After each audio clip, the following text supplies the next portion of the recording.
Amberley Snyder from Utah. Over 8,000 votes is the selection of your fan exemption. Let's take a look and meet Amberley Snyder.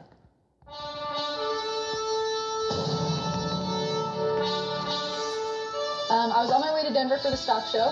As I was going through Sinclair, Wyoming, I was involved in a rollover car accident, was ejected, and broke my back, leaving me paralyzed from the waist down. Rodeo is it's my passion. I tell people it's not what I do, it's a part of who I am. Even though going through an accident like this, I mean, getting back to riding was just something that I was going to do. It wasn't if I was going to do it, it was when. And so for me, that's what it's been like. You know, to get on that horse now even means more, because it's the place where I get to be like everyone else. I get to leave my wheelchair at the trailer, and my horse becomes my legs. So my horse's name is Power. I got him when I was a junior in high school. When I first got him, I kind of struggled with him because his attention span is so small. After my accident, when I told people that I wanted to get on him, they were offering me their horses to not, because he's a little bit hot. Well, the very first time that we went and caught him out of the field, he walked behind my wheelchair like it wasn't a big deal. When it came to putting a bridle or a halter on him, I mean, he puts his head down into my lap so that I can reach him.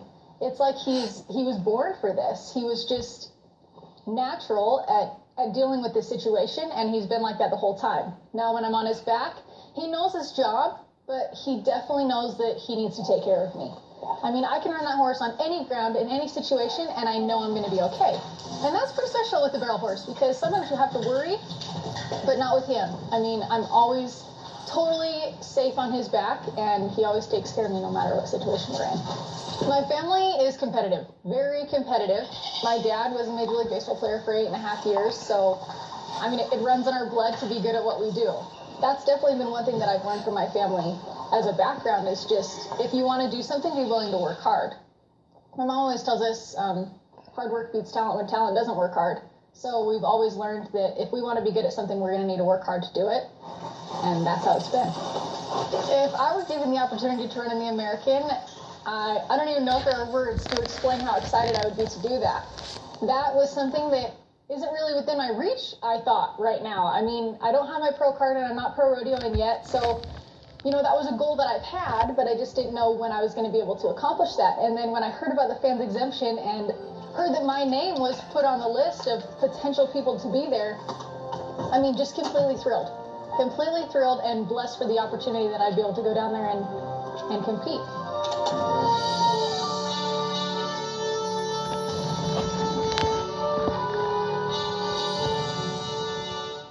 That's Amberley Snyder. You have given her the opportunity to ride at RFDTV's The American on March the 1st at AT&T Stadium.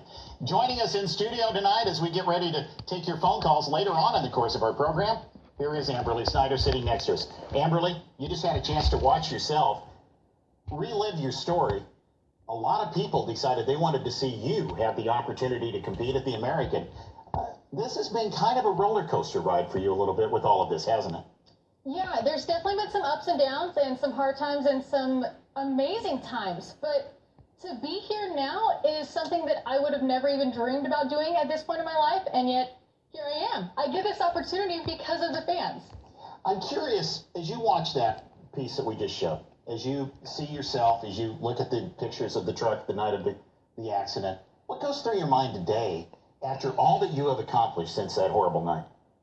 You know, when I sat there on the side of the road waiting for somebody to come and find me after my accident, I didn't know what my life held. I didn't know how it was going to be from there. I didn't know the challenges I would face or the opportunities that I would have. But I wouldn't take any of that away, because all of the things that I've been able to experience since that day have completely changed my life, whether it's for the great or for the amazing part. I mean, there's nothing that I could say that I regret this happened. So for me, I mean, it's been a great ride even since then. Let's talk about, as we take a look at some pictures of you going through rehab, going through therapy. How long did all of this take? And I'm sure you're still doing a lot of it, aren't you?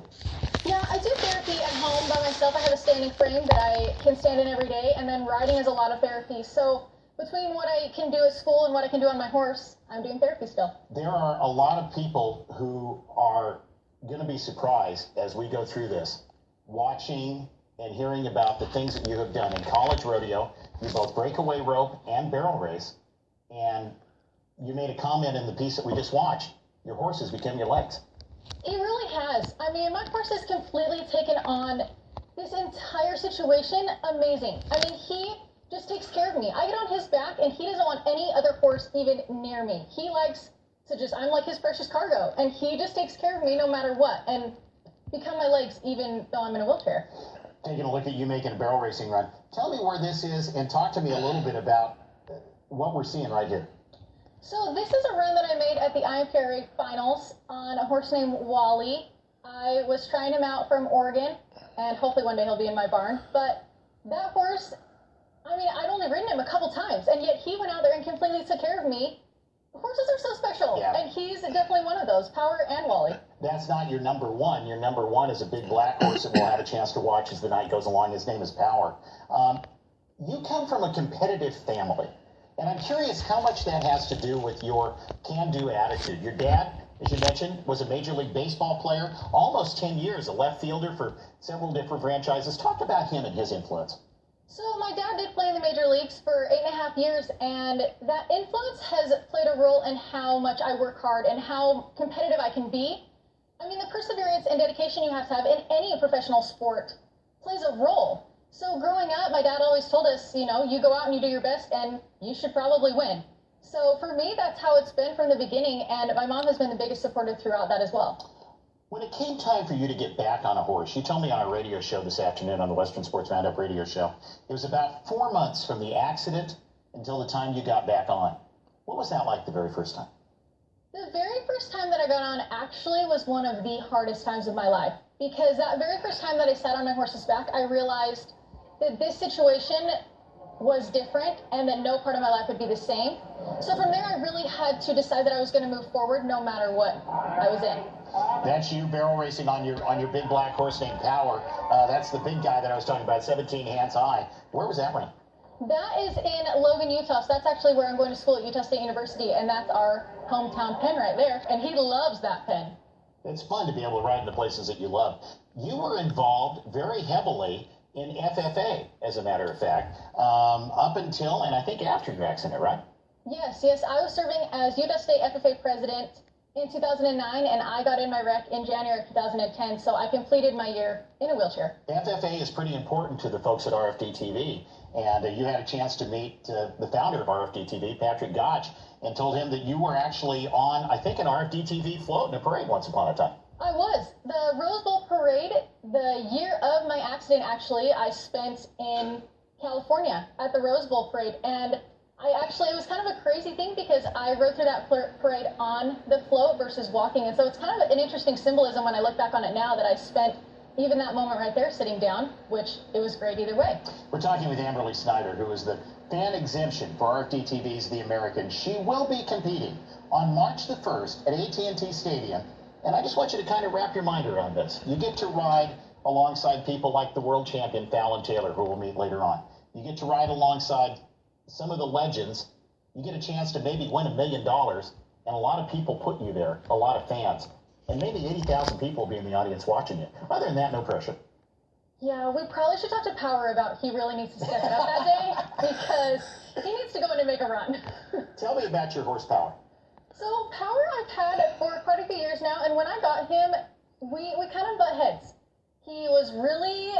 His attention span's really short, and my patience is really short. So putting us both together was kind of a challenge for a while. But, I mean, ever since my accident, he has completely taken on a different role and takes care of me every time I'm on his back. There are a couple of people. There it is. That's you on Power. Now, talk to me about what keeps you in the saddle, Amberley. A lot of riding is legs and those kinds of things. You are actually belted in. Talk to me about how that all works. So I have a seatbelt on my saddle. We cut out of a junkyard car, actually, and strapped it to my saddle, and then I have Velcro straps around my legs. You'll watch my legs still kind of look like they're kicking, but my horse just knows to ignore them. He just pays attention to my voice and my hands. That's how I communicate with him now. There are a couple of people, Busby quarter horses, Jeff and Andrea Busby, who have had a major impact on this journey for you. They dedicated $50,000 if you won the fan exemption vote, half of which goes to Marcus Luttrell's Lone Survivor Foundation. The other half goes to your favorite charity, the National Junior Rodeo Association version of the Hope Counts, that charity. And you've never met them, but you say they have had a tremendous amount of impact on your getting to this point. Oh, I wouldn't even be sitting here if it wasn't for Jeff and Andrea Busby of Busby Quarter Horses. They have made this entire experience, this entire journey possible from beginning where they were the ones that were behind me starting to be the fan exemption, and they have been my biggest supporters. They're going to be the ones that are getting me to the American. I mean, I would not be here without them. Tell me about that charity, Hope Counts, because they say it's your favorite charity. So Hope Counts is my favorite charity. I actually heard about it a couple years ago. Sydney Christensen from Ogden in Utah, she was the one that came up with it. She wanted to have a foundation that helped out the kids in rodeo. I mean, you have the Justin Crisis Fund, which helps out adults, but there wasn't something that helped out the kids. And so she wanted to do that and came up with Hope Counts.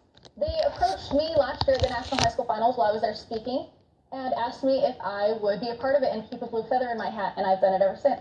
Real quick, in about 30 seconds, and then we need to take our first break of the night. What would you say to somebody who's a little bit down on their luck? Because you've been a little bit down on your luck, and you haven't let it stop you at all. I would tell them that, you know what, every day is not easy. And don't expect every day to be easy.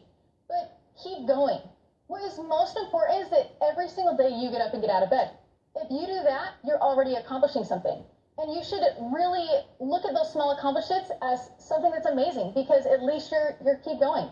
And every single person should just know that no matter what obstacle they face, they can get up and keep going. She's an intercollegiate rodeo athlete at Utah State University. She's on her way to becoming a teacher. She's also our fan exemption for RFDTV's The American, Amberley Snyder. 877-731-6733. That's our phone number tonight. If you'd like to join us as the evening goes along, we'll take some of your calls later on tonight. We're ready to take our